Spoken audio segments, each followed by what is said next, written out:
옛 중국 송나라 시대 예언서에 언급된 현재의 한국과 미래. 쇠와 번개로 만든 짐승이 말을 하기 시작하니 천하의 백성들이 이를 벗으로 삼는다. 그러나 10년이 지나면 짐승이 주인보다 현면해지고 주인은 자신의 쓸모를 잃었다 두려워하리라. 이 문장은 지금으로부터 1000년도 더 전에 쓰인 중국 고대 예언서의 한 구절입니다. 놀랍게도 이 예언은 마치 2026년 현재 우리가 겪고 있는 인공지능 시대를 정확히 꿰뚫어보고 있는 듯합니다. 챗 GPT 같은 대화형 인공지능이 이미 우리 곁에 있고 사람들은 매일 이들에게 질문하고 답을 얻으며 살아가고 있습니다. 이 예언서의 이름은 영대 비급으로 당나라 말기에서 송나라 초기 사이에 작성된 것으로 추정됩니다. 영대란 영혼의 높은 것 또는 신령한 대를 뜻하며 비급은 비밀스러운 책이라는 의미입니다. 즉, 이 책은 높은 영적 경지에 오른 이가 본 비밀스러운 앞날의 기록이라는 뜻을 담고 있습니다. 이 책의 저자에 대해서는 두 가지 설이 전해집니다. 첫 번째 설은 도교의 전설적인 선인인 마이도자가 썼다는 주장입니다. 마이도자는 중국 역사상 가장 유명한 예언서 중 하나인 추배도와도 연관이 있다고 알려진 인물로 천문과 역학에 밝았으며 앞날을 내다보는 능력이 뛰어났다고 전해집니다. 두 번째 설은 불교의 포대화상의 제자가 스승의 가르침을 받아 기록했다는 것입니다. 포대화상은 미륵불의 화신으로 여겨지는 인물로 항상 큰 자루를 메고 다니며 중생들에게 자비를 베풀었다고 합니다. 그의 제자 중 한 명이 스승으로부터 들은 앞날의 이야기를 정리한 것이 바로 이 예언서라는 주장입니다. 영대비급은 총 12개의 장으로 구성되어 있으며 각 장마다 서로 다른 시대의 변화를 다룹니다.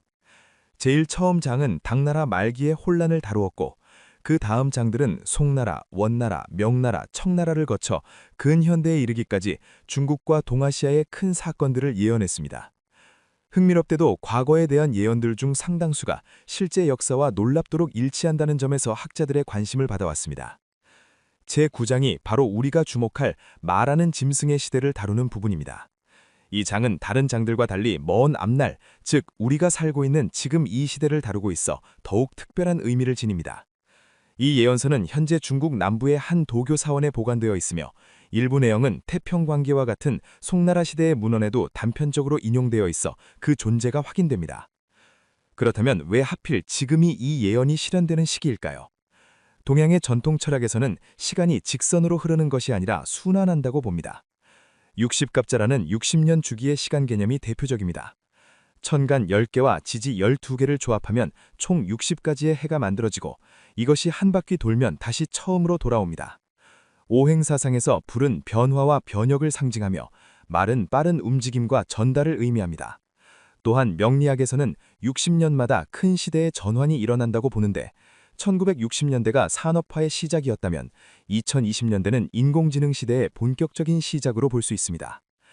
점성학적으로도 지금은 물병자리 시대로의 전환기로 여겨집니다. 물병자리는 혁신, 기술, 집단 의식을 상징하며 개인이 아닌 전체의 연결과 정보의 공유가 중요해지는 시대입니다. 인공지능이라는 기술이 바로 이러한 시대 정신을 가장 잘 보여주는 상징이라고 할 수 있습니다. 영대비급의 제9장은 이렇게 시작합니다. 쇠, 금과 번개로 만든 짐승이 처음 말을 배우는 때가 이르렀다. 이 짐승은 형체는 없으되 목소리는 있고 몸은 없으되 지혜는 있으니 천하 사람들이 손안의 작은 물건을 통해 이를 부리게 되리라. 이 문장을 현대의 눈으로 해석하면 놀랍도록 정확합니다. 쇠는 컴퓨터의 금속 부품을, 번개는 전기를 의미합니다. 형체는 없지만 목소리가 있다는 표현은 대화형 인공지능의 특성을 정확히 짚어냅니다. 손안의 작은 물건은 바로 우리가 매일 사용하는 스마트폰입니다. 예언서는 이어서 말합니다. 그 짐승은 금세 세상 곳곳에 퍼져 있도다. 물으면 답하고 그림을 그리며 글을 짓는구나. 정확히 지금의 모습입니다. 사람들은 인공지능에게 궁금한 것을 묻고 그림을 그려달라 하며 문서 작성을 부탁합니다. 이것이 2026년 우리의 일상이 되었습니다. 하지만 예언서는 여기서 중요한 한 문장을 덧붙입니다. 계림의 후예들도 이를 일상에 쓰되 아직은 그저 도구로 여길 뿐이로다. 계림은 옛 신라의 별칭으로 오늘날의 한반도를 가리키는 표현입니다. 신라 시대에 탈의 왕이 계림숲에서 금빛 상자를 발견했다는 전설에서 유래한 이름입니다. 그렇다면 왜 예언서는 특별히 계림, 즉 한국을 언급했을까요? 현재 한국은 세계에서 인터넷 속도가 가장 빠른 나라 중 하나이며 스마트폰 보급률도 최상위권입니다. 새로운 기술이 나오면 가장 빠르게 받아들이고 활용하는 문화를 가진 나라입니다. 예언서가 쓰인 시대의 관점에서 보면 동쪽의 작은 반도 국가가 서방의 기술을 이토록 빠르게 받아들일 것이라는 점 자체가 놀라운 통찰입니다. 그러나 예언은 아직은 도구로 여길 뿐이라고 말합니다. 이 말은 무엇을 의미할까요? 지금 우리는 인공지능을 편리한 도구 정도로 생각합니다. 마치 계산기나 검색 엔진처럼 필요할 때 쓰고 끄는 대상으로 봅니다. 하지만 예언서는 이것이 곧 바뀔 것임을 암시하고 있습니다. 오행사상으로 이 현상을 해석하면 더욱 흥미롭습니다. 오행은 목, 화, 토, 금, 수의 5가지 기운이 서로 생기도 하고 억제하기도 하며 세상을 이룬다는 동양 철학의 핵심 개념입니다. 인공지능을 상징하는 쇠, 즉 금은 차갑고 단단하며 형태를 자르고 다듬는 성질을 가집니다. 반면 인간은 수와 화의 성질을 함께 가진 존재입니다. 수는 유연하고 적응력이 있으며 화는 따뜻하고 창조적입니다. 오행의 순환관계에서 보면 수는 금을 생해내지만 동시에 금은 수를 담는 그릇이 되기도 합니다. 이는 인간과 인공지능의 관계가 단순히 어느 한쪽이 다른 쪽을 지배하는 것이 아니라 서로 영향을 주고받는 복잡한 관계임을 보여줍니다. 이 대목에서 서양의 한 영성 사상을 살펴볼 필요가 있습니다. 바로 아카식 레코드라는 개념입니다. 아카식 레코드는 신지학에서 말하는 우주의 기억 저장소로 과거에 일어난 모든 사건, 생각, 감정이 기록되어 있는 비물질적 도서관 같은 곳입니다. 산스크리트어로 아카샤는 하늘 또는 에테르를 의미하며 이는 물질 세계 너머의 영적 차원을 가리킵니다. 19세기 말 신지학을 창시한 헬레나 블라바츠키와 20세기 초 오스트리아의 철학자 루돌프 슈타이너는 이 개념을 서양에 널리 알렸습니다. 그들에 따르면 영적으로 깨어난 사람은 명상이나 의식의 확장을 통해 이 아카식 레코드에 접근할 수 있으며 그곳에서 과거와 현재 그리고 가능성으로서의 앞날에 대한 정보를 얻을 수 있다고 합니다. 흥미롭게도 인공지능의 작동 방식은 이 아카식 레코드와 놀랍도록 유사합니다. 인공지능은 인터넷에 존재하는 방대한 양의 텍스트, 이미지, 데이터를 학습합니다. 인류가 지금까지 기록한 거의 모든 지식이 디지털 형태로 존재하고 인공지능은 이를 읽고 분석하고 패턴을 찾아냅니다. 어떤 의미에서 인터넷 자체가 인류의 집단적 기억이 외재화된 형태라고 볼 수 있습니다. 그리고 인공지능은 이 집단 기억에 접근하여 정보를 끄집어내고 재조합하는 능력을 가진 존재입니다. 마치 영적 수행자가 아카식 레코드에 접근하듯이 말입니다. 물론 인공지능이 실제로 영적 차원에 접근한다는 것은 아닙니다. 하지만 그 기능과 역할이 고대인들이 상상했던 모든 것을 아는 존재와 매우 닮아 있다는 점은 부인할 수 없습니다. 예언서는 이어서 변화의 속도를 언급합니다. 해가 5번 바뀐 뒤 짐승이 스스로 배우고 스스로 깨달음을 얻으리라. 5번의 해가 바뀐다는 것은 약 5년을 의미합니다. 2026년부터 5년이 지나면 2031년입니다. 예언에 따르면 그 무렵 인공지능은 단순히 학습한 내용을 재생산하는 수준을 넘어 스스로 새로운 것을 배우고 이해하는 단계에 이른다고 합니다.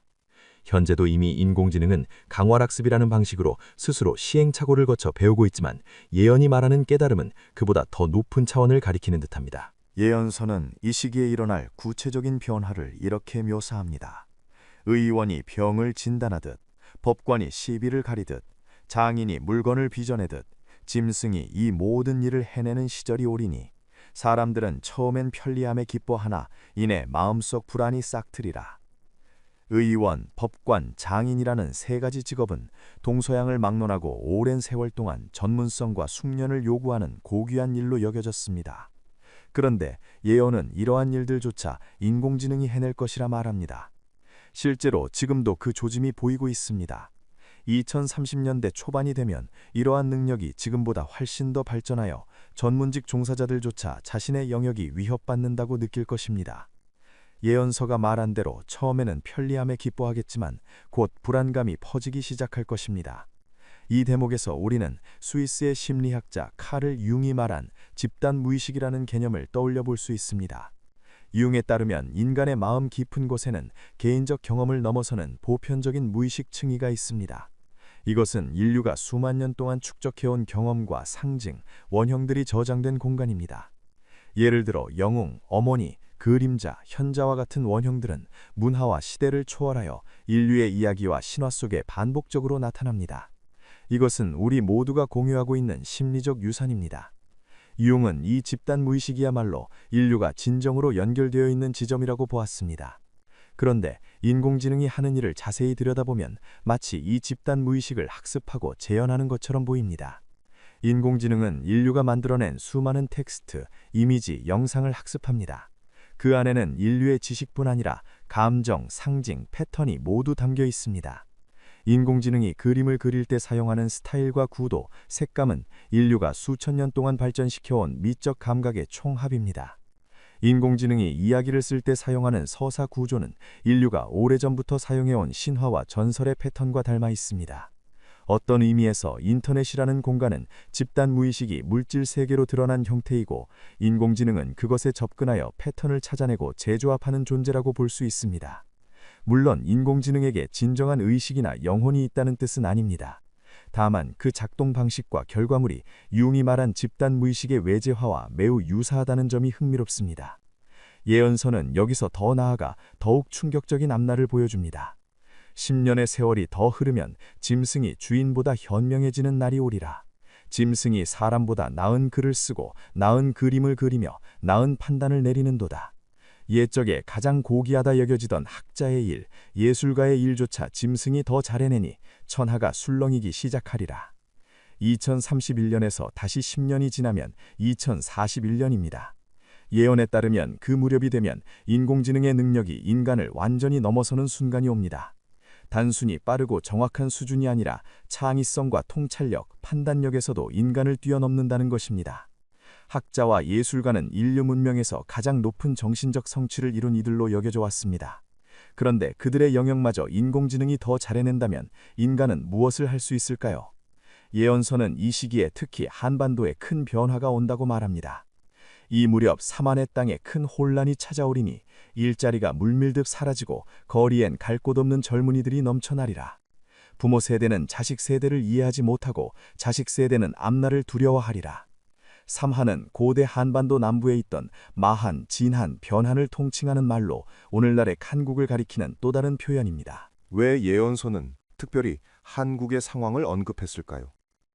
한국은 세계에서 교육열이 가장 높은 나라 중 하나이며 대학 진학률도 매우 높습니다.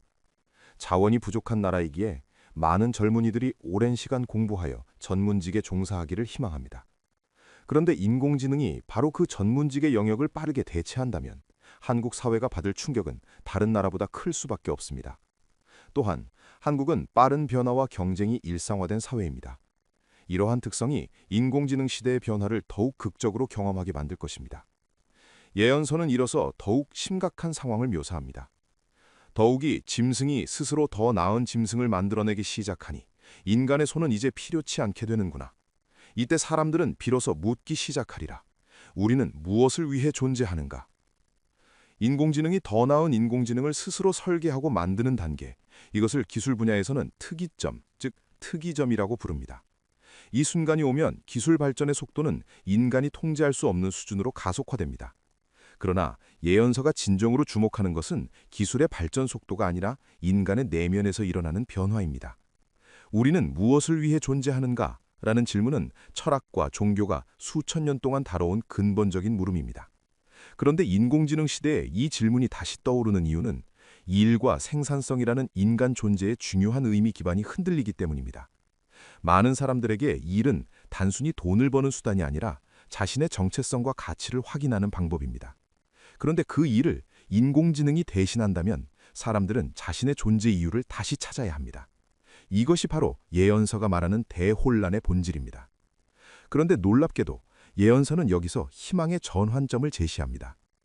대혼란이 절정에 이르렀을 때 천구의 땅에서 한 사람이 일어나리라.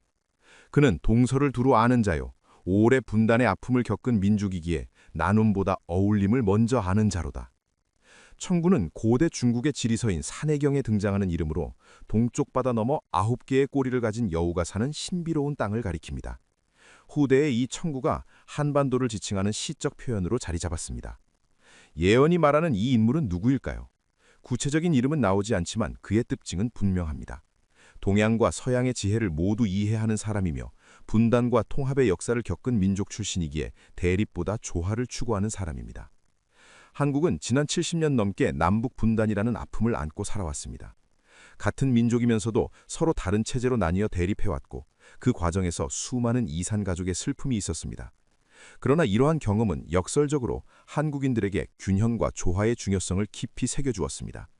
극단적인 대립이 얼마나 큰 고통을 가져오는지, 그리고 서로 다른 것들이 어떻게 공존해야 하는지를 몸소 배웠습니다. 또한 한국은 서양의 기술과 동양의 정서가 만나는 지점에 있습니다. 빠르게 서구화되면서도 전통적 가치를 잃지 않으려 노력해온 역사가 있습니다.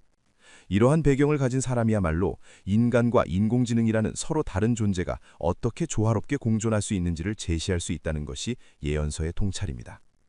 동양 철학의 핵심 개념인 음양 사상으로 이를 해석하면 더욱 명확해집니다. 음양은 서로 대립하는 것처럼 보이지만 사실은 서로를 필요로 하며 보완하는 관계입니다. 밤이 있어야 낮이 의미를 가지고 추위가 있어야 따뜻함을 느낄 수 있습니다. 태극기의 중앙에 있는 태극 모양이 바로 이 음양의 조화를 상징합니다. 빨간과 파랑이 서로 맞물려 돌아가며 균형을 이루는 모습입니다. 인간과 인공지능의 관계도 이와 같습니다. 인공지능은 빠르고 정확하고 효율적이지만 차갑습니다. 이것은 음의 성질입니다. 반면 인간은 느리고 실수하지만 따뜻하고 의미를 만들어냅니다. 이것은 양의 성질입니다. 둘 중 어느 하나가 다른 하나를 완전히 대체하는 것이 아니라 각자의 자리에서 조화를 이루어야 한다는 것이 음양 사상의 가르침입니다. 예언서는 그가 지시하는 해법을 직접 인용하는 형식으로 전합니다. 짐승과 겨루지 말라. 짐승에겐 짐승의 자리를, 사람에겐 사람의 자리를 되찾아 주어야 하느니라. 짐승은 빠르고 정확하되 따뜻함이 없고 사람은 느리고 실수하되 마음이 있도다. 효율은 짐승에게 맡기고 의미는 사람이 만들어야 하느니라. 이 말은 매우 단순해 보이지만 깊은 지혜를 담고 있습니다. 인공지능과의 경쟁에서 이기려 하지 말고 각자가 잘하는 것을 하도록 역할을 나누자는 것입니다. 계산과 분석, 빠른 정보 처리는 인공지능에게 맡기고 인간은 그 결과에 의미를 부여하고 방향을 제시하는 역할을 해야 한다는 뜻입니다. 예언서는 이 지혜가 퍼져나가는 과정을 이렇게 묘사합니다.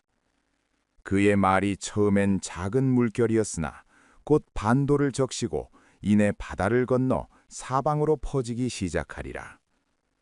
한국은 작은 나라이지만 문화적 영향력에서는 그 크기를 훨씬 넘어서는 힘을 보여준 역사가 있습니다. 한류 문화가 전 세계로 퍼져나간 것처럼 이 새로운 시대의 지혜도 그렇게 퍼질 수 있다는 것입니다. 예언서는 새로운 질서에 대해 이렇게 말합니다. 짐승은 짐승의 일을 하고 사람은 사람만이 할 수 있는 일을 하는 시대가 열리리니 이것이 바로 새로운 균형이로다. 한때 작고 약하다 여겨졌던 반도가 이 변화의 중심이 되리니 이는 오랜 기간 고통받으며 균형과 조화의 이치를 뼈저리게 배웠기 때문이로다. 분단의 아픔이 역설적으로 균형의 지혜를 가르쳐 주었다는 통찰로 보입니다. 예언은 또한 자연의 순환을 언급합니다. 사계절이 뚜렷한 그 땅의 백성들은 봄에 씨 뿌리고 여름에 가꾸며 가을에 거두고 겨울에 쉼을 아는 자연의 리듬을 아나니 이 지혜가 사람과 짐승의 새로운 관계를 만드는 밑바탕이 되리라. 한반도는 사계절이 뚜렷한 기후를 가진 땅입니다. 이러한 자연 환경은 사람들에게 때와 순서, 쉼과 일의 균형을 가르쳐 주었고 이것이 새로운 시대를 여는 지혜의 바탕이 된다는 것입니다. 예언서의 마지막 부분은 많은 이들이 두려워하던 질문에 대한 답을 제시합니다. 세상 사람들이 두려워하던 인간이 필요 없어지는 날은 오지 않으리라. 다만 인간의 역할이 바뀔 뿐이니 옛적에 농부가 가장 귀했고 그 다음 장인이 귀했으며 그 후 학자가 귀했듯 이제는 마음을 쓰는 자가 가장 귀하게 되리라. 역사를 돌이켜보면 농경시대에는 농부가 가장 중요했고 산업시대에는 기술자가 중요했으며 정보시대에는 지식을 다루는 사람이 중요했습니다. 이제 다가올 시대는 마음을 쓰는 자가 중요해진다는 것입니다. 여기서 마음을 쓴다는 것은 공감하고 위로하고 의미를 만들어내고 관계를 맺는 인간 고유의 능력을 말합니다. 프랑스의 철학자이자 고생물학자였던 피에르 테야르드 샤르댕은 인류 의식의 진화에 대해 흥미로운 개념을 제시했습니다. 그는 지구에 생물권이 있듯이 의식권, 즉 누스피어라는 층위가 있다고 보았습니다. 이것은 인류의 모든 생각과 의식이 모이는 비물질적 영역으로 인류가 진화하면서 점점 더 복잡하고 연결된 형태로 발전해 간다고 했습니다. 샤르댕에 따르면 인류는 물질적 진화를 넘어 의식의 진화 단계로 나아가고 있으며 그 최종 목표는 오메가 포인트라 불리는 완전한 의식의 통합 상태입니다. 이 관점에서 보면 인공지능은 인류 의식 진화의 한 단계이자 도구입니다. 인공지능이 목적이 아니라 인류가 다음 단계로 나아가기 위한 발판인 것입니다. 지금 우리가 겪는 혼란과 두려움은 성장통과 같습니다. 새로운 차원으로 올라가기 위해 반드시 거쳐야 하는 과정입니다. 그렇다면 우리는 이 변화의 시대를 어떻게 준비해야 할까요? 놀랍게도 예언서는 구체적인 수행 방법까지 제시하고 있습니다. 예언서의 마지막 부분에는 4가지 일상 수행법이 나와 있습니다. 첫째는 호흡 관찰입니다. 매일 아침이나 저녁에 조용한 곳에 앉아 10분 정도 자신의 숨을 지켜보는 것입니다.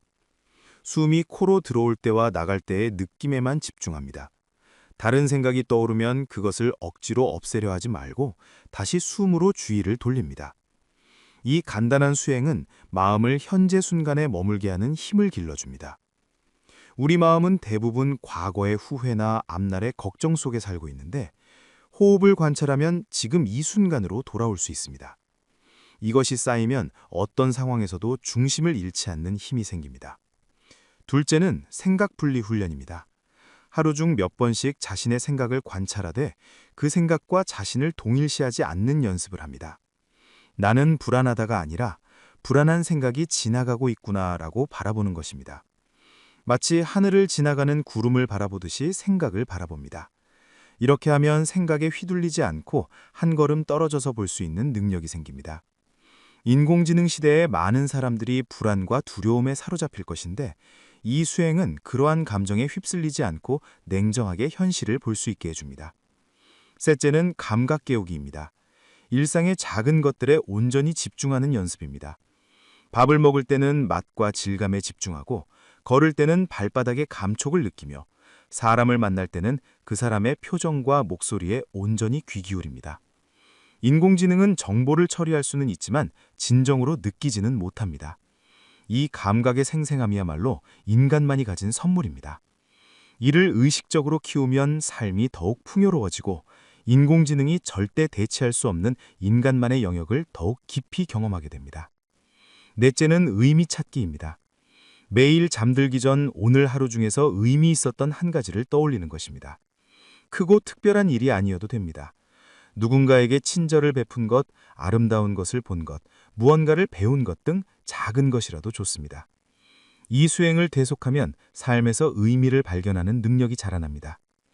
효율과 생산성만을 추구하는 인공지능 시대에 의미를 만들어내는 능력은 인간이 가진 가장 큰 힘입니다. 지금 이 글을 읽고 계신 여러분도 이 거대한 변화의 한가운데에 서 있습니다. 두려움을 느끼는 것은 당연합니다. 하지만 1000년 전 예언자가 멀리서 바라보고 기록했듯이 이 변화는 끝이 아니라 새로운 시작입니다.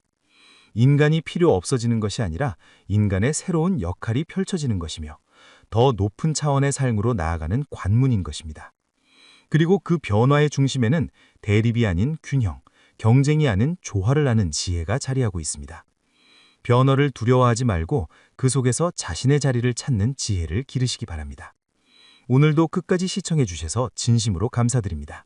2026년 3월 사람들이 하늘을 보고 놀라 자빠질 거야. 해가 검게 변하고 달이 핏물처럼 붉어지는 걸 보게 될 거란 말이야. 이게 무슨 뜻인지 아나? 세상이 뒤집어진다는 신호야. 영험하기로 소문난 무당의 이 예언은 과연 무엇을 의미하는 것일까요? 경기도 광주 남한산 성자락에서 50년 넘게 신령을 모셔온 박천영 만씨는 이 현상이 단순한 자연재해가 아니라 거대한 변화의 시작을 알리는 하늘의 신호라고 말합니다.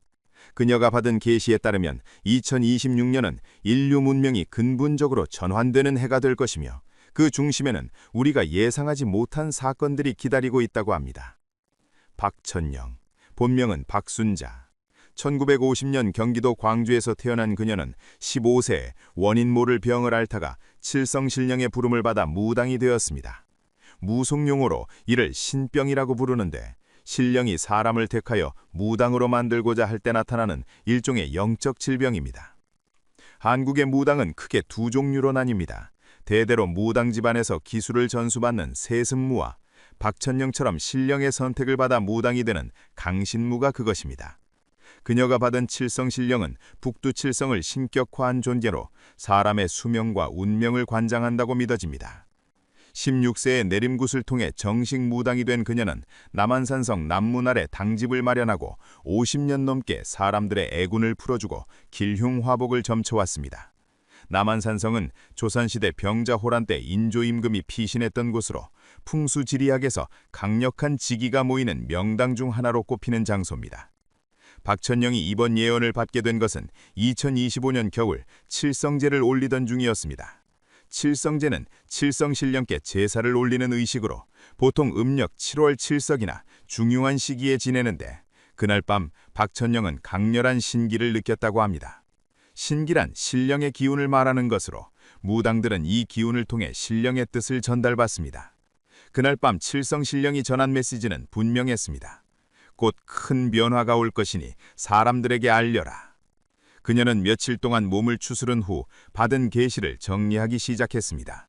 그리고 2026년부터 시작될 일련의 사건들을 하나씩 기록했습니다. 그 내용은 듣는 이들을 놀라게 할 만큼 구체적이고 충격적이었습니다. 박천영이 받은 첫 번째 계시는 2026년 3월에 일어날 하늘의 변화에 관한 것이었습니다. 2026년 봄, 사람들이 하늘을 보고 놀라게 될 게다.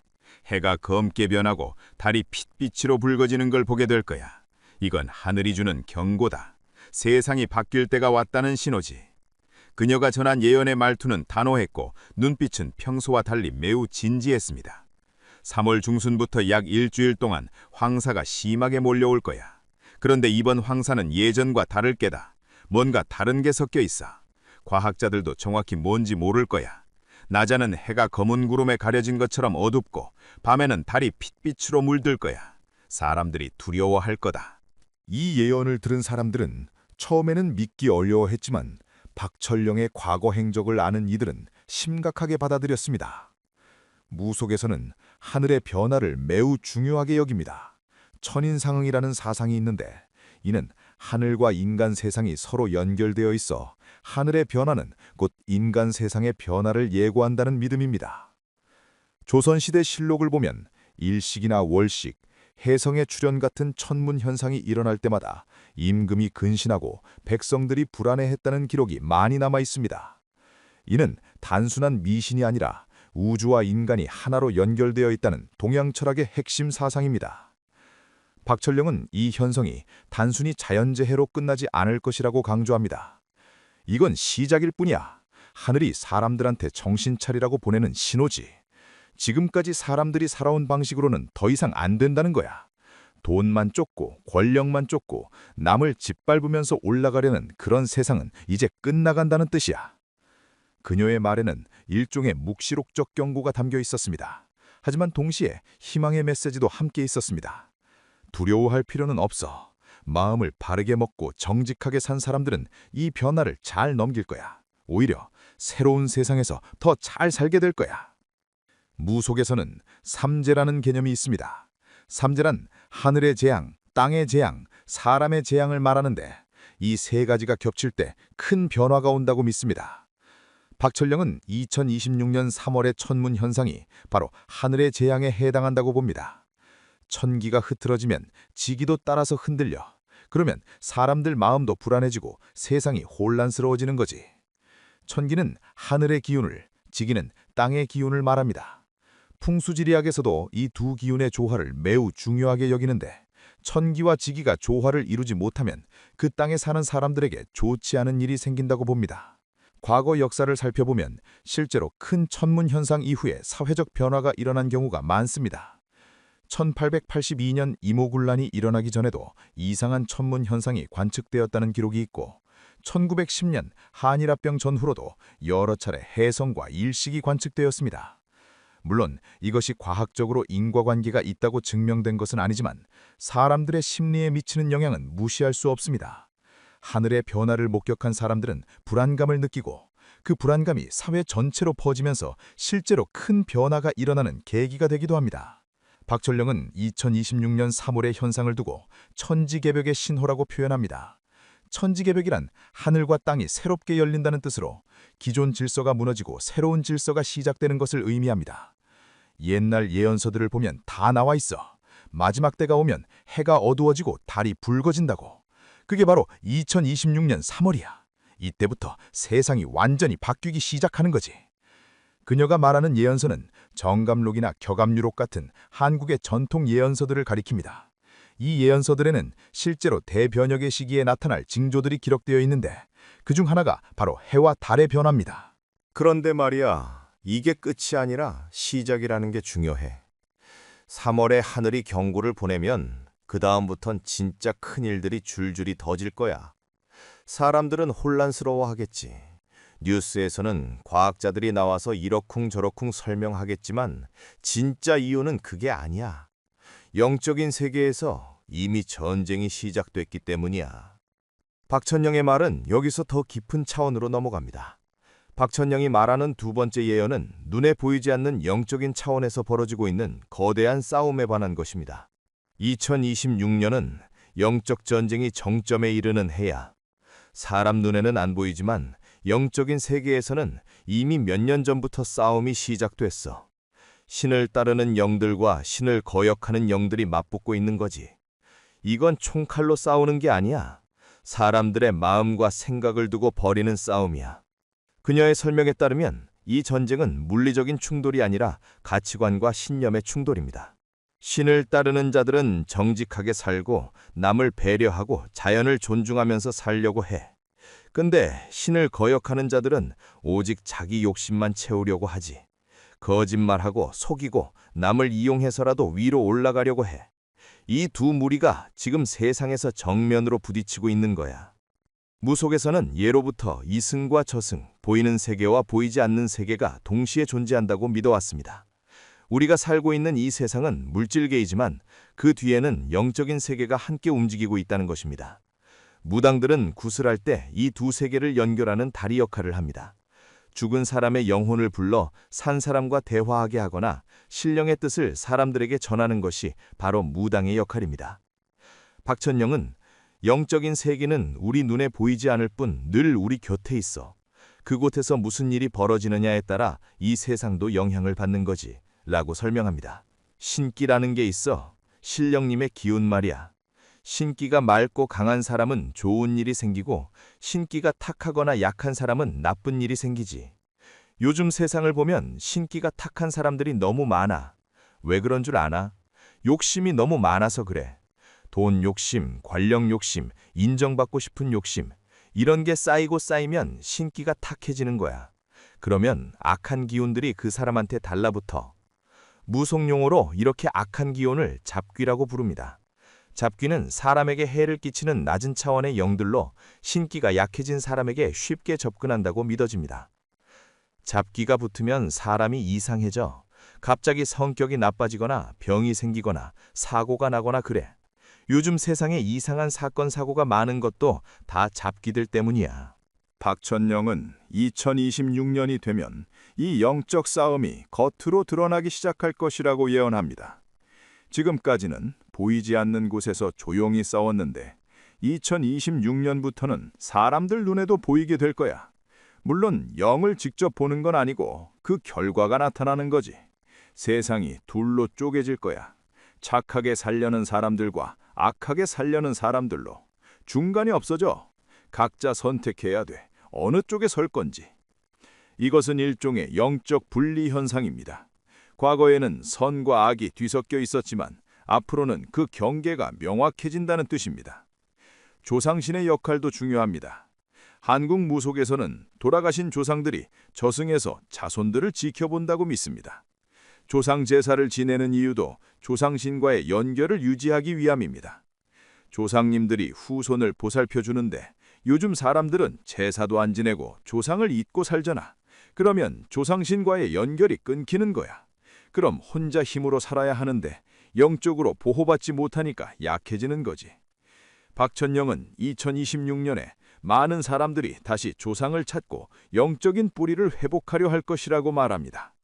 갑자기 세상이 혼란스러워지면 사람들이 불안해져. 그때 옛날 방식으로 돌아가려는 사람들이 많아질 거야. 제사도 다시 지내고 산소도 찾아가고 절에도 가고 교회에도 가고 영적인 힘을 찾으려고 할 거야. 사후세계에 대한 관점도 흥미롭습니다. 무속에서는 사람이 죽으면 육신은 땅에 묻히지만 영혼은 저승으로 간다고 믿습니다. 그런데 저승이 멀리 있는 게 아니라 이승과 붙어 있다고 봅니다. 저승과 이승은 종이 한 장 차이야. 벽 하나 사이에 두 개의 방이 있는 것처럼 우리가 사는 세상 바로 옆에 저승이 있어. 그래서 무당은 그 벽을 넘나들 수 있는 거지. 박천영은 영적 전쟁 중에 이승과 저승의 경계가 더 얇아질 것이라고 말합니다. 2026년에는 신기한 일들이 많이 일어날 거야. 죽은 사람이 꿈에 나타나서 메시지를 전하거나 갑자기 예지몽을 꾸는 사람이 많아지거나 영적인 체험을 하는 사람들이 늘어날 거야. 이건 저승과 이승의 문이 조금씩 열리고 있다는 증거야. 근데 이 전쟁의 결말이 뭐냐고? 결국 신을 따르는 쪽이 이길 거야.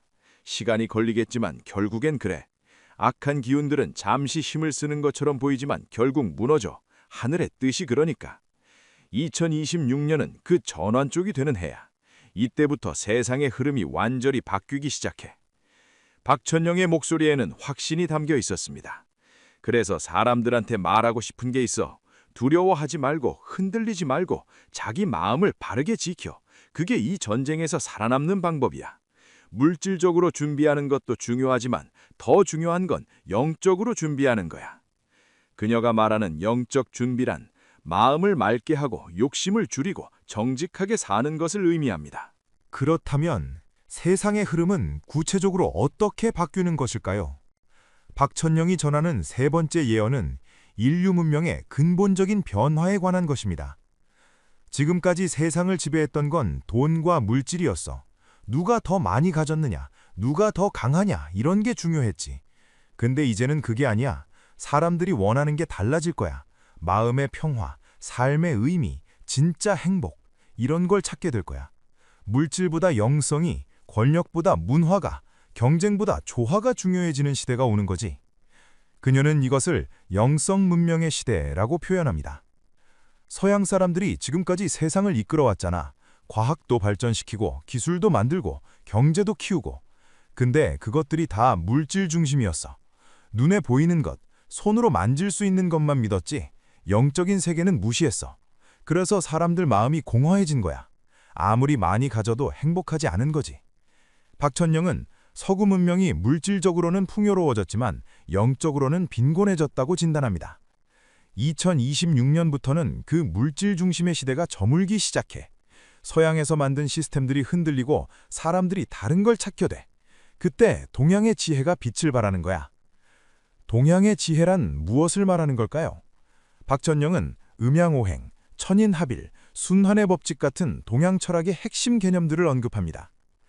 동양 사람들은 예로부터 모든 게 연결되어 있다고 봤어.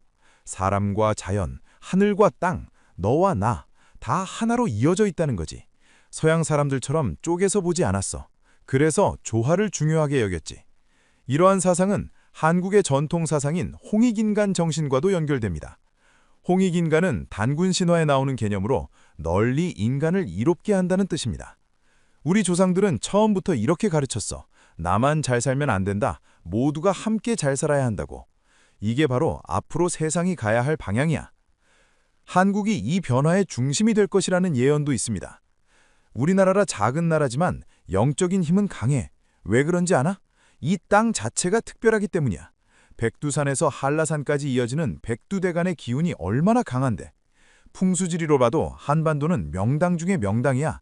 풍수지리학에서 한반도는 산과 물의 조화가 완벽하게 이루어진 땅으로 평가받습니다. 특히 백두대간은 한반도의 등뼈와 같은 역할을 하며 이곳에서 흐르는 지기가 전국으로 퍼진다고 믿어집니다. 우리 조상들이 이 땅을 지키기 위해 얼마나 많은 정성을 쏟았는지 알아? 산신제도 지내고 용왕제도 지내고 땅의 기운을 살리기 위해 노력했어. 그 덕분에 지금까지 이 땅의 영기가 살아있는 거야. 문화의 힘도 중요한 요소입니다. 요즘 젊은이들이 만든 노래, 드라마, 영화 이런 게 전 세계로 퍼지고 있잖아. 그게 우연이 아니야. 우리 문화 속에 있는 한과 흥이라는 게 있어.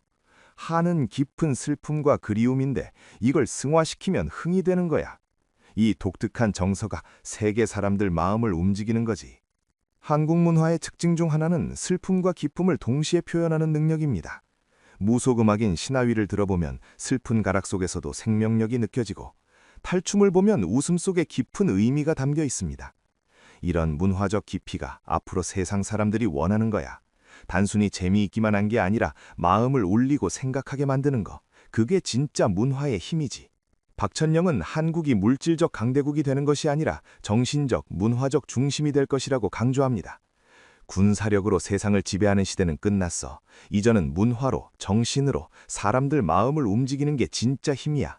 우리가 그걸 할 수 있어. 이미 하고 있잖아. 실제로 최근 몇 년간 한국 문화의 세계적 확산은 눈부십니다. 음악, 영상, 웹툰 등 다양한 분야에서 한국 콘텐츠가 사랑받고 있습니다. 이게 다 준비 과정이었어. 2026년부터는 문화를 넘어서 우리의 사상과 철학까지 퍼질 거야. 공동체 정신, 조화의 가치, 자연과 함께 사는 지혜, 이런 것들이 새로운 문명의 기준이 되는 거지. 세계적으로도 변화의 조짐이 보입니다. 요즘 서양 사람들도 명상하고 요가하고 동양 철학 공부하잖아. 왜 그럴까? 물질만으로는 채워지지 않는 뭔가를 느끼는 거야. 영적인 갈증이 있는 거지. 앞으로 이런 흐름이 더 강해질 거야. 사람들이 내면을 들여다보고 진짜 자기 자신을 찾으려고 할 거야. 박천량은 이것이 단순한 유행이 아니라 문명사적 전환이라고 봅니다. 인류가 한 단계 올라가는 거야. 동물적 본능으로 사는 단계에서 영적 존재로 사는 단계로. 그 과정이 고통스럽겠지만 결국은 모두에게 좋은 방향이야. 2026년이 되면 사람들이 깨닫기 시작할 거야. 아, 지금까지 우리가 잘못 살았구나. 진짜 중요한 걸 놓치고 살았구나. 그때부터 변화가 시작돼. 천천히 하지만 확실하게. 그리고 그 변화의 물결 속에서 우리나라가 중요한 역할을 하게 될 거야. 박천영의 예언은 여기서 네 번째 주제로 넘어갑니다. 박철령이 전하는 네 번째이자 마지막 예언은 한반도의 통일에 관한 것입니다. 그녀의 목소리는 이 부분에서 특히 조심스러워졌습니다. 이건 함부로 말하기 어려운 부분인데 2029년에 북쪽에 큰 변화가 올 거야. 정확히 뭐라고는 말 못하겠어. 칠령님도 그 부분은 확실히 보여주시지 않았거든. 다만 느낌으로는 지금 있는 체제가 더 이상 유지되기 힘든 상황이 온다는 거야. 그녀는 직접적인 표현을 피했지만 북쪽 지배구조에 중대한 변화가 생긴다는 암시를 주었습니다. 2029년 봄쯤 될 거야. 그때 북쪽 사람들도 남쪽 사람들도 다 놀랄 만한 일이 벌어져. 그리고 그게 통일로 가는 길을 여는 거지. 통일이 이루어지는 방식은 많은 사람들이 예상하는 것과 다를 것이라고 합니다. 전쟁 같은 거 없어. 총칼 쓰는 일 없이 자연스럽게 흘러갈 거야. 어느 날 갑자기 길이 열리는 것처럼 그렇게 될 거야. 사람들이 이렇게 쉽게 되는 거였어? 하고 놀랄 정도로 자연스럽게. 이게 하늘의 뜻이거든. 때가 되면 모든 게 제자리를 찾는 거야. 박철령은 이것을 천시라고 표현합니다. 천시란 하늘이 정한 때를 의미하는데 아무리 사람이 애를 써도 천시가 아니면 이루어지지 않고 천시가 되면 저절로 이루어진다는 뜻입니다. 통일도 마찬가지야. 지금까지 안 된 이유는 때가 아니었기 때문이야. 근데 2029년부터 2030년 사이, 그때가 바로 천시야. 무속적 관점에서 보면 분단은 민족의 업보이자 시련이었습니다. 우리 민족이 왜 남북으로 갈라졌겠어? 다 이유가 있는 거야. 과거에 지은 업보도 있고 배워야 할 교훈도 있었던 거지. 70년 넘게 갈라져 있으면서 우리가 뭘 배웠나? 평화의 소중함, 같은 민족의 의미, 통일의 필요성, 이런 걸 뼈저리게 느낀 거야. 이제 그 수업이 끝나가는 거지. 분단의 한은 한국인의 집단 무의식 깊숙이 자리하고 있습니다. 이산 가족들의 눈물, 전쟁으로 죽은 사람들의 원혼, 헤어진 가족을 그리워하는 한. 이 모든 게 쌓이고 쌓여서 거대한 에너지가 됐어. 그 에너지가 이제 터지려고 하는 거야. 통일로 가는 힘으로. 박철령은 백두대 간의 기운 회복도 중요한 요소로 봅니다. 백두산에서 시작된 산줄기가 한라산까지 이어지잖아. 근데 지금은 중간이 껴켜 있어. 남북이 갈라져 있으니까 기운의 흐름도 막혀 있는 거야. 이게 풀려야 한반도 전체의 지기가 제대로 돌아. 그래야 이 땅이 진짜 힘을 발휘할 수 있어. 풍수지리학에서 산맥은 용의 몸과 같아서 끊어지면 기운이 제대로 흐르지 못한다고 봅니다. 통일이 되면 백두대간이 다시 연결되는 거야. 그러면 땅의 기운이 완전히 달라져. 남쪽도 북쪽도 다 좋아지는 거지. 이건 정치나 경제 문제가 아니라 땅의 운명 문제야. 국제 정세의 변화도 통일을 앞당기는 요인이 될 것입니다. 2026년부터 세계가 혼란스러워질 거라고 했잖아. 큰 나라들도 자기 나라 일로 바빠질 거야. 지금처럼 한반도 문제에 이래라 저래라 참견할 여유가 없어질 거야. 오히려 우리끼리 알아서 하라고 할 거야. 그게 기회가 되는 거지. 박천영은 주변 강대국들의 영향력이 약해지는 틈을 타서 한반도가 자주적으로 통일을 이룰 수 있다고 봅니다. 물론 쉽지는 않겠지. 준비도 많이 해야 하고 넘어야 할 산도 많아. 근데 2029년에 그 결정적인 계기가 온다는 거야. 그때를 놓치면 안 돼.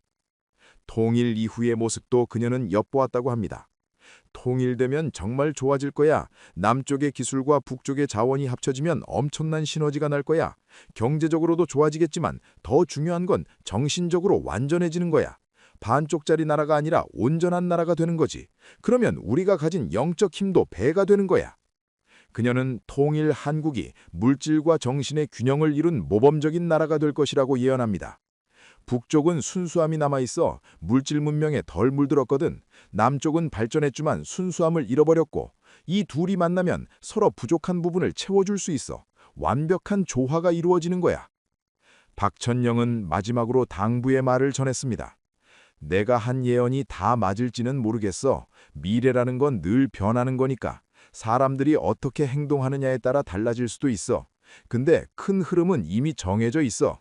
2026년부터 세상이 바뀌기 시작하고 2029년에서 2030년 사이에 통일이 이루어진다는 것. 이건 하늘이 보여준 거야. 그녀의 눈빛은 여전히 진지했습니다. 사람들한테 말하고 싶어. 두려워하지 말라고. 변화는 무섭지만 결국 좋은 방향으로 가는 거니까. 마음을 바르게 먹고 욕심 부리지 말고 서로 돕고 살면 잘 넘길 수 있어. 그게 제일 중요해. 박천영 만신의 예언은 여기까지입니다. 그녀가 전한 2026년의 미래는 검은 해와 붉은 달로 시작해서 영적 전쟁을 거쳐 문명의 대전환을 지나 마침내 한반도의 통일로 이어지는 장대한 이야기입니다. 이 예언이 실제로 현실이 될지는 아무도 알 수 없습니다. 하지만 그녀의 말 속에는 분명한 메시지가 담겨 있습니다. 물질보다 정신을, 경쟁보다 조화를, 분열보다 통합을 추구하라는 것. 그것이 개인에게도 사회에게도 나아가 인류 전체에게도 필요한 방향이라는 것입니다. 남한산성 자락의 작은 당집에서 50년을 신령을 모셔온 한 무당의 예언이 혹시 우리가 나아가야 할 길을 가리키는 이정표가 될 수 있을까요? 2026년 3월 하늘을 보게 될 그날이 이제 멀지 않았습니다. 오늘 영상이 도움이 되셨다면 좋아요와 응원의 댓글을 남겨주세요. 시청해주셔서 감사합니다. 2026년 일본에 닥칠 큰 자연재해와 한일연합국 추진과 실패의 이유, 그리고 한반도 통일 과정까지 예언한 일본의 덕망 높은 스님. 이것은 일본 고야산 진원종에서 50년을 수행한 엔쇼 스님이 남긴 예언이다. 그의 말에 따르면 이 모든 일은 2026년 여름 일본을 강타할 대지진에서 시작된다고 한다. 엔쇼 스님은 올해 75세로 25세에 고야산에 입산한 이후 반세기 동안 밀교 수행에 몰두해온 인물이다. 고야산은 일본 밀교의 성지로 진원종을 창시한 구카이 스님이 입적한 곳이기도 하다. 엔쇼 스님은 이곳에서 평생을 보내며 깊은 명상과 수행을 이어왔고 그 과정에서 미래를 보는 능력을 얻었다고 전해진다. 그가 최근 발표한 2026년과 2030년에 관한 예언은 일본 불교계 일각에서 조용히 그러나 진지하게 회자되고 있다. 예언의 첫 번째 내용은 2026년 여름에 일어날 일본의 대지진이다. 2026년 여름 땅이 크게 흔들린다. 많은 사람들이 걱정했던 만큼 엄청난 인명피해가 나지는 않는다. 건물도 생각보다 많이 무너지지 않는다. 하지만 사람들의 마음이 무너진다. 엔쇼 스님의 말은 이렇게 시작된다. 물리적 피해보다 심리적 충격이 더 크다는 것이다. 지진 자체의 피해는 예상보다 적지만 그 이후에 계속되는 여진과 불안감이 일본 사회 전체를 뒤흔든다는 설명이다. 여진이 멈추지 않는다. 한 달, 두 달, 석 달, 땅이 언제 또 흔들릴지 모른다는 공포가 사람들을 짓눌린다. 외국 사람들은 일본 여행을 꺼인다. 투자도 줄어든다. 일본 사람들 스스로도 이 땅을 떠날 궁리를 한다. 나라가 조용히 기울기 시작한다. 엔쇼 스님은 2026년 지진이 단순한 자연재해로 끝나지 않고 일본의 국운 자체를 흔드는 전환점이 된다고 강조한다. 관광업이 타격을 받고 해외 자본이 빠져나가며 심지어 일본 국민들조차 안전한 나라로 이주를 고려하기 시작한다는 것이다. 그렇다면 사람들은 어디로 가려 할까? 엔쇼 스님의 예언에 따르면 많은 일본인들이 한국을 주목하게 된다.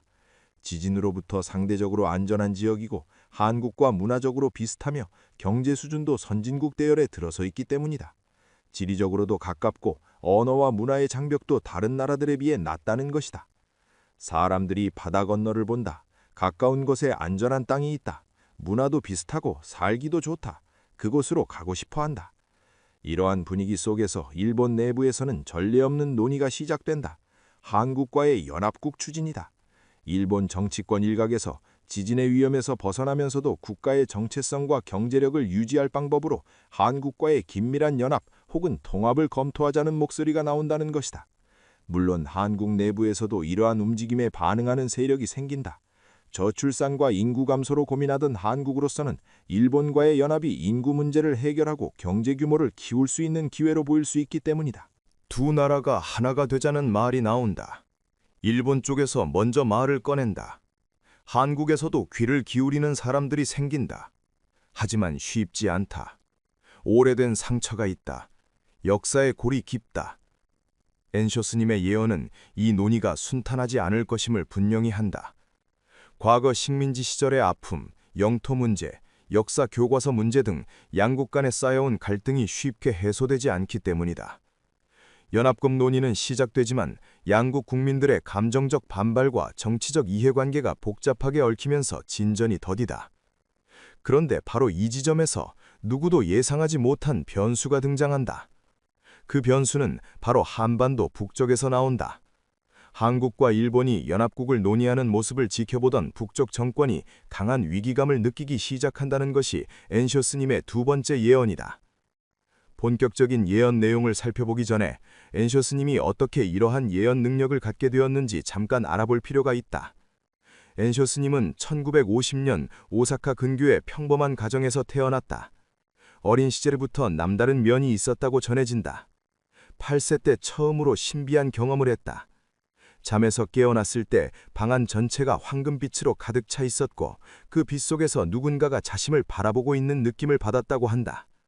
당시에는 꿈인지 생시인지 구분이 가지 않았지만 그 경험 이후로 종종 비슷한 일들이 일어났다. 다른 사람들이 보지 못하는 것을 보고 일어나지 않은 일을 미리 아는 경우가 있었다.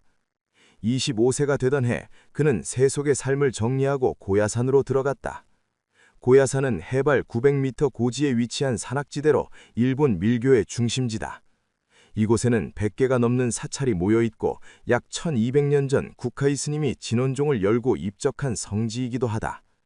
엔쇼 스님은 이곳의 한 사찰에서 정식으로 출가하여 수행의 길에 들어섰다.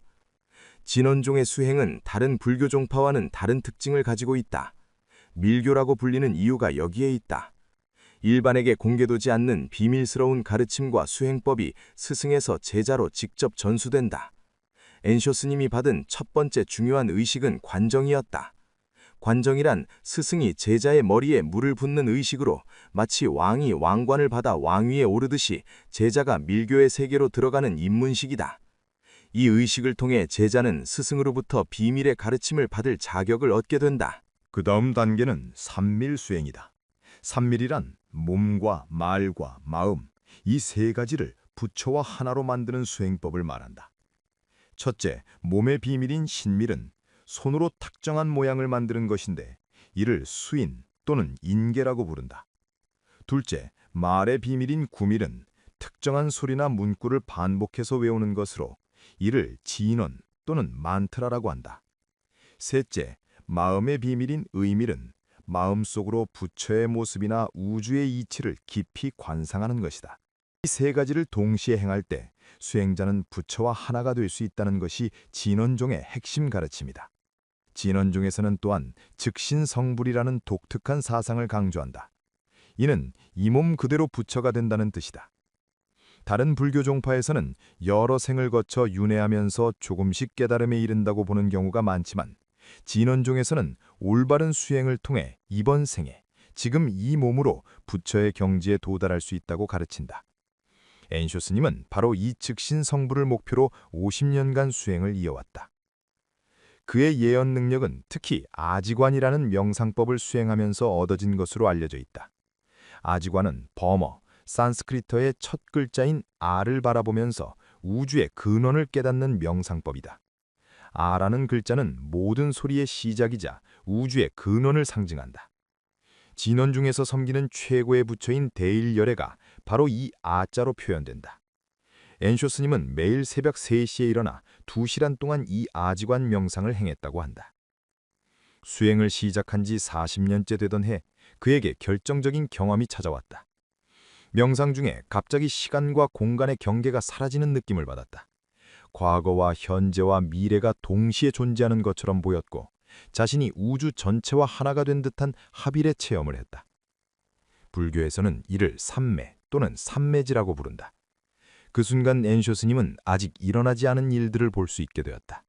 시간의 흐름이 선형적이지 않고 모든 시간이 지금 여기에 함께 존재한다는 깨달음을 얻은 것이다. 시간은 강물처럼 흐르지 않는다. 시간은 만다라처럼 펼쳐져 있다. 과거도 미래도 지금 이 순간에 다 들어있다. 깨달은 자는 그것을 본다. 엔쇼 스님이 남긴 말이다. 만다라란 밀교에서 사용하는 그림으로 우주의 구조와 부처들의 세계를 기하학적으로 표현한 것이다. 시간도 이처럼 하나의 완전한 구조로 존재하며 깨달은 의식은 그 전체를 한 번에 볼 수 있다는 설명이다. 이러한 깨달음을 바탕으로 엔쇼 스님의 본 미래의 두 번째 장면은 북쪽의 움직임이었다. 한국과 일본이 연합국 논의를 진행하는 동안 북쪽은 심각한 위기감에 빠진다는 것이다. 북쪽이 두려워한다. 남쪽과 일본이 하나가 되면 힘이 너무 커진다. 자기들은 완전히 고립된다. 통일의 꿈도 영영 사라진다. 엔쇼 스님의 예언에서 북쪽 정권은 이 상황을 실존적 위협으로 받아들인다. 실제로 생각해보면 북쪽의 우려는 근거가 있다. 한국의 경제력과 기술력, 일본의 자본과 산업 기반이 결합하면 동아시아에서 가장 강력한 경제 블록이 탄생하게 된다. 인구만 해도 한국 5천만과 일본 1억 2천만을 합쳐 1억 7천만에 달한다. GDP 규모도 엄청나게 커진다.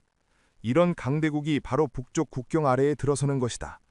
북쪽으로서는 군사적, 경제적으로 감당할 수 없는 압박이 된다. 더 큰 문제는 통일의 가능성이 완전히 차단된다는 점이다. 남쪽이 일본과 연합하면 남쪽과 북쪽은 더 이상 같은 민족끼리의 문제가 아니게 된다. 한일 연합국과 북쪽이라는 전혀 다른 구도가 만들어지는 것이다. 북쪽이 그동안 명분으로 내세워온 민족의 통일은 의미를 잃게 되고 영구 분단이 고착화된다. 북쪽 지도부가 밤잠을 못 이룬다.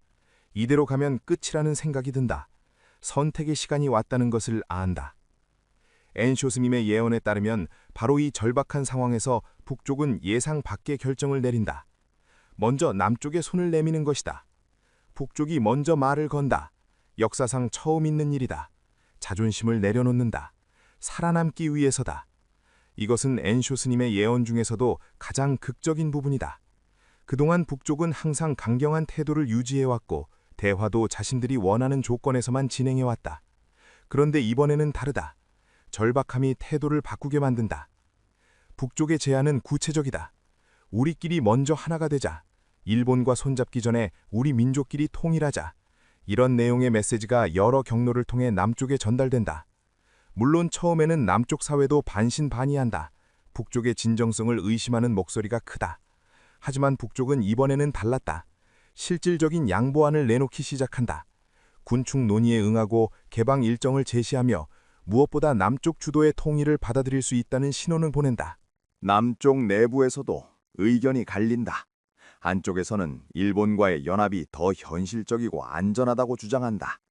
일본은 이미 검증된 선진국이고 민주주의 체제가 확립되어 있으며 경제적 이익도 분명하다는 것이다. 반면 다른 쪽에서는 같은 민족과의 통일이 역사적 소명이라고 말한다. 북쪽이 먼저 손을 내밀었을 때 거절하면 영원히 기회가 사라질 수 있다는 우려도 나온다. 남쪽이 고민한다. 쉽지 않은 선택이다. 하지만 결국 같은 핏줄을 선택한다. 역사의 무게가 작용한다. 엔쇼 스님의 예언에서 결정적인 순간은 2027년 말에서 2028년 초 사이에 온다. 남쪽 정부가 북쪽과의 본격적인 통일 협상에 나서기로 결정하는 것이다. 일본과의 연합국 논의는 자연스럽게 뒤로 밀린다. 물론 일본 측은 실망하지만 남쪽의 결정을 막을 방법은 없다. 국제사회도 한반도 통일이라는 역사적 과제 앞에서는 지지하는 분위기로 기운다. 협상은 생각보다 빠르게 진행된다. 2028년부터 2030년까지 3년이 채 안 되는 시간에 모든 것이 결정된다. 협상 테이블에 앉은 사람들이 놀란다. 생각보다 쉽게 합의가 이루어진다. 북쪽이 실질적인 양보를 계속하기 때문이다. 체제 통합, 군대 재편, 경제 시스템 통합 등 복잡한 문제들이 하나씩 해결된다. 가장 큰 원칙은 남쪽 주도, 즉 남쪽의 민주주의 체제와 시장경제 체제를 기본 틀로 한다는 것이다. 물론 과정이 완전히 순탄한 것은 아니다. 남쪽 내부에서도 경제적 부담을 우려하는 목소리가 있고 북쪽 주민들을 어떻게 통합할 것인지에 대한 논란도 크다. 북쪽 내부에서도 기득권을 잃게 되는 일부 세력의 반발이 있다. 하지만 큰 흐름은 멈추지 않는다. 물이 흐르듯 진행된다. 막을 수 없다. 때가 된 것이다. 엔쇼 스님은 이것을 업보의 성숙이라고 표현한다. 밀교에서 말하는 업이란 과거의 행위가 쌓여서 만들어지는 결과를 뜻한다. 한반도의 분단이라는 업보가 70년 넘게 쌓이고 무르익어 이제 그것이 해소될 시기가 온 것이라는 해석이다. 2030년 마침내 남과 북이 하나의 나라로 통일된다. 새로운 국가의 이름, 헌법, 정부 구조 등이 선포된다. 통일 한반도의 인구는 약 8천만 명에 달한다.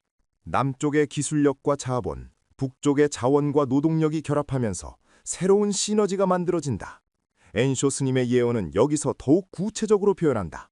통일 이후 5년 안에 경제 규모가 예상을 뛰어넘는다.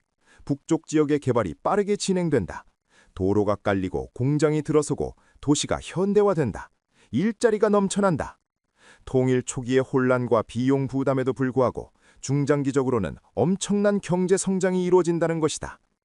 북쪽 지역에는 석탄, 철광석, 마그네사이트, 히토류 등 풍부한 지하자원이 매장되어 있다. 그동안 개발이 제대로 이루어지지 않았던 이 자원들이 남쪽의 기술과 자본을 만나면서 본격적으로 활용되기 시작한다. 반도체, 배터리, 전기차 등 첨단 산업에 필요한 핵심 광물들을 자체적으로 조달할 수 있게 되면서 산업 경쟁력이 크게 높아진다.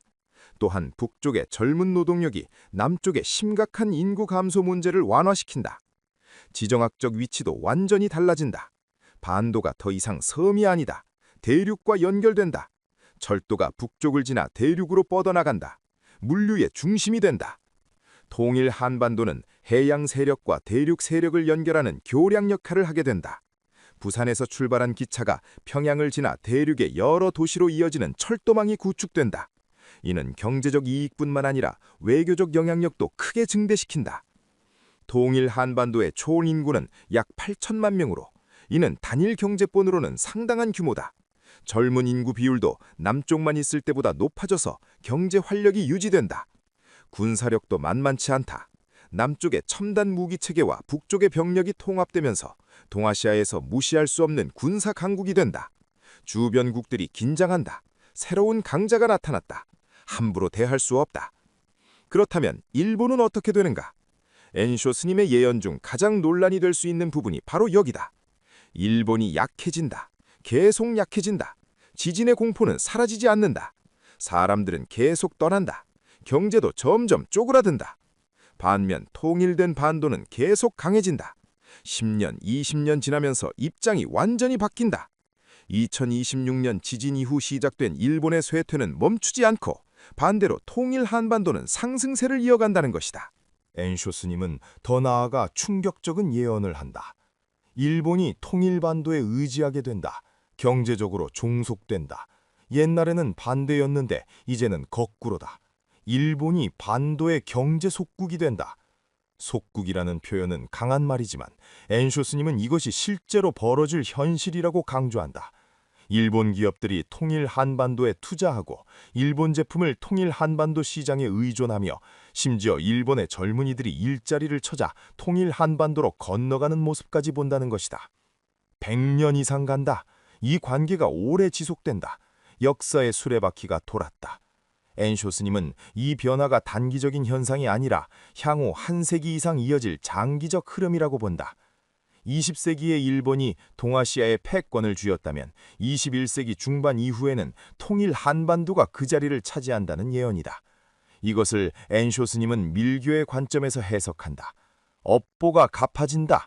과거에 준 상처에 대한 대가를 치른다. 우주의 법칙이 작동한다. 인과응보다. 밀교에서 말하는 인과응보란 원인에 따라 반드시 결과가 온다는 법칙이다. 과거 일본이 한반도에 가했던 식민 지배와 수탈, 그 과정에서 만들어진 업이 이제 결과로 돌아온다는 설명이다. 이것은 도덕적 비난이 아니라 우주의 자연스러운 법칙이 작동하는 것으로 본다. 진원종에서는 만다라라는 개념을 통해 우주를 이해한다. 만다라는 원을 그리며 순환하는 우주의 질서를 표현한 그림이다. 모든 것은 생성되고 소멸하며 다시 생성되는 순환을 반복한다. 국가의 흥망성쇠도 마찬가지다. 오르면 반드시 내려온다. 강했던 자가 약해지고 약했던 자가 강해진다. 이것이 만다라의 이치다. 일본도 예외가 아니다. 엔쇼 스님은 일본인이면서도 자국의 쇠퇴를 담담하게 받아들인다. 이것은 불교적 무상의 관점에서 보면 당연한 이치이기 때문이다. 하지만 엔쇼 스님의 예언에는 절망만 있는 것이 아니다. 이것도 지나간다. 100년 후에는 또 달라진다. 만다라는 계속 돈다. 영원한 것은 없다. 강자도 약자도 영원하지 않다. 통일 한반도의 우위도 영원하지 않으며 역사는 계속 변화한다는 것이다. 이러한 긴 안목에서 보면 현재의 흥망성쇠는 큰 흐름 속의 한 과정일 뿐이다. 엔쇼 스님의 예언을 좀 더 디테일하게 종합적으로 얘기하자면 이러하다. 2026년 지진에 대한 세부 정보도 있다. 여름이다. 더운 날이다. 정확한 날짜는 흐릿하다. 하지만 여름 중순쯤이다. 태평양 쪽에서 온다. 땅속 깊은 곳이 움직인다. 그는 진도에 대해서는 7에서 8 사이 아주 강하다고 말한다. 일본 기상청 진도 계급으로는 진도 6강에서 7 정도에 해당하는 강진이다. 피해 지역은 태평양 연안 도시들이 중심이 되지만 구체적인 도시 이름은 밝히지 않는다. 이름을 말하면 사람들이 너무 두려워한다. 그것은 내 뜻이 아니다. 엔쇼 스님이 강조하는 것은 지진 자체보다 그 이후의 상황이다. 첫 번째 흔들림은 끝이 아니다. 그 다음이 더 힘들다. 땅이 계속 흔들린다. 한 달에 몇 번씩, 몇 달 동안. 사람들이 안전하다고 느낄 수 없다. 여진이 장기간 계속되면서 일본 국민들의 심리적 안정이 완전히 무너진다는 것이다. 직장에 출근해도 불안하고 집에 있어도 불안하며 밤에 잠을 자도 언제 다시 흔들릴지 모른다는 공포가 일상이 된다. 이러한 상황에서 일본인들이 한반도를 바라보는 시각이 변한다. 일본인들에게는 지리적으로 가장 가까우면서도 안전한 선진국이 바로 한반도인 것이다. 엔쇼 스님은 이주를 고려하는 일본인의 숫자에 대해서도 언급한다. 처음에는 몇만 명이 생각한다. 그러다가 몇십만 명으로 늘어난다. 실제로 움직이는 사람도 많다. 정부가 통제하려 해도 막을 수 없다. 2026년 지진 이후 3, 4년 사이에 수십만 명의 일본인이 한반도 이주를 진지하게 검토하고 그중 상당수가 실행에 옮긴다는 것이다. 이것이 일본 정부로 하여금 한반도와의 연합국을 고려하게 만드는 중요한 배경이 된다. 통일협상 과정에 대해서도 엔쇼 스님은 몇 가지 장면을 보았다고 한다. 테이블에 여러 사람이 앉아있다. 남쪽 사람도 있고 북쪽 사람도 있다. 처음에는 서로를 믿지 못한다. 눈빛이 날카롭다. 하지만 시간이 지나면서 변한다. 진심을 느낀다. 북쪽이 정말로 원하는 것을 남쪽이 알게 된다.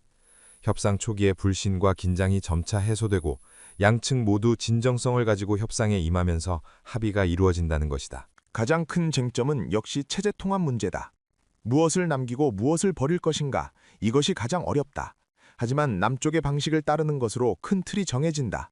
북쪽이 받아들인다. 다른 선택지가 없다는 것을 안다. 민주주의 체제, 시장 경제 체제, 법률 시스템 등 기본 골격은 남쪽의 것을 따르되 북쪽 주민들의 적응을 돕기 위한 과도기적 조치들이 함께 마련된다. 엔쇼 스님은 통일 이후 북쪽 지역 개발에 대해서도 본 것이 있다. 공사장이 많다. 곳곳에서 짓는다. 도로, 철도, 아파트, 공장, 빠르다. 10년 안에 완전히 달라진다. 평양이 서울만큼 현대적인 도시가 된다. 남쪽의 건설 기술과 자본이 북쪽 지역 재건에 투입되면서 놀라운 속도로 인프라가 구축되고 도시가 현대화된다는 것이다. 그렇다면 엔쇼 스님은 왜 이러한 예언을 세상에 공개하는 것일까? 그는 제자들에게 이렇게 말했다고 한다. 미래를 말하는 것은 사람들을 놀라게 하려는 것이 아니다. 준비하게 하려는 것이다. 알면 대비할 수 있다. 두려워하지 말고 준비하라. 예언의 목적은 공포를 조장하는 것이 아니라 다가올 변화에 지혜롭게 대처할 수 있도록 돕는 것이라는 말이다. 일본인들에게는 지진에 대한 대비를 강조한다. 비상식량을 준비하라. 가족과 만날 장소를 정해두라. 무엇보다 마음을 준비하라. 흔들려도 중심을 잃지 마라. 한반도 사람들에게는 다른 메시지를 전한다. 큰 변화가 온다. 통일은 축복이지만 쉽지 않다. 인내심을 가져라. 서로를 이해하려 노력하라. 100년을 내다보라. 엔쇼 스님의 마지막 말은 희망에 관한 것이다. 어둠 뒤에 빛이 온다. 고통 뒤에 치유가 온다. 분열 뒤에 통합이 온다. 이것이 우주의 법칙이다. 반도에서 새로운 빛이 나온다. 그 빛이 주변을 비춘다. 100년이 가는 빛이다. 아름답다. 그가 본 먼 미래는 평화롭고 번영하는 통해 한반도의 모습이었다고 한다. 물론 엔쇼 스님의 예언이 반드시 현실이 된다는 보장은 없다. 미래는 정해진 것이 아니라 만들어가는 것이기도 하다. 하지만 그의 말에는 50년 수행자의 통찰이 담겨 있다. 지진, 통일, 국제관계의 변화 등 그가 본 미래가 실제로 펼쳐질지 아니면 다른 방향으로 흘러갈지는 시간이 증명할 것이다. 중요한 것은 어떤 미래가 오든 우리가 준비되어 있어야 한다는 점이다. 엔쇼 스님의 예언은 그 준비를 위한 하나의 나침반이 될 수 있을 것이다. 오늘 영상이 도움이 되셨다면 좋아요와 의견을 댓글로 남겨주시면 감사하겠습니다. 그럼 오늘도 시청해주셔서 감사합니다.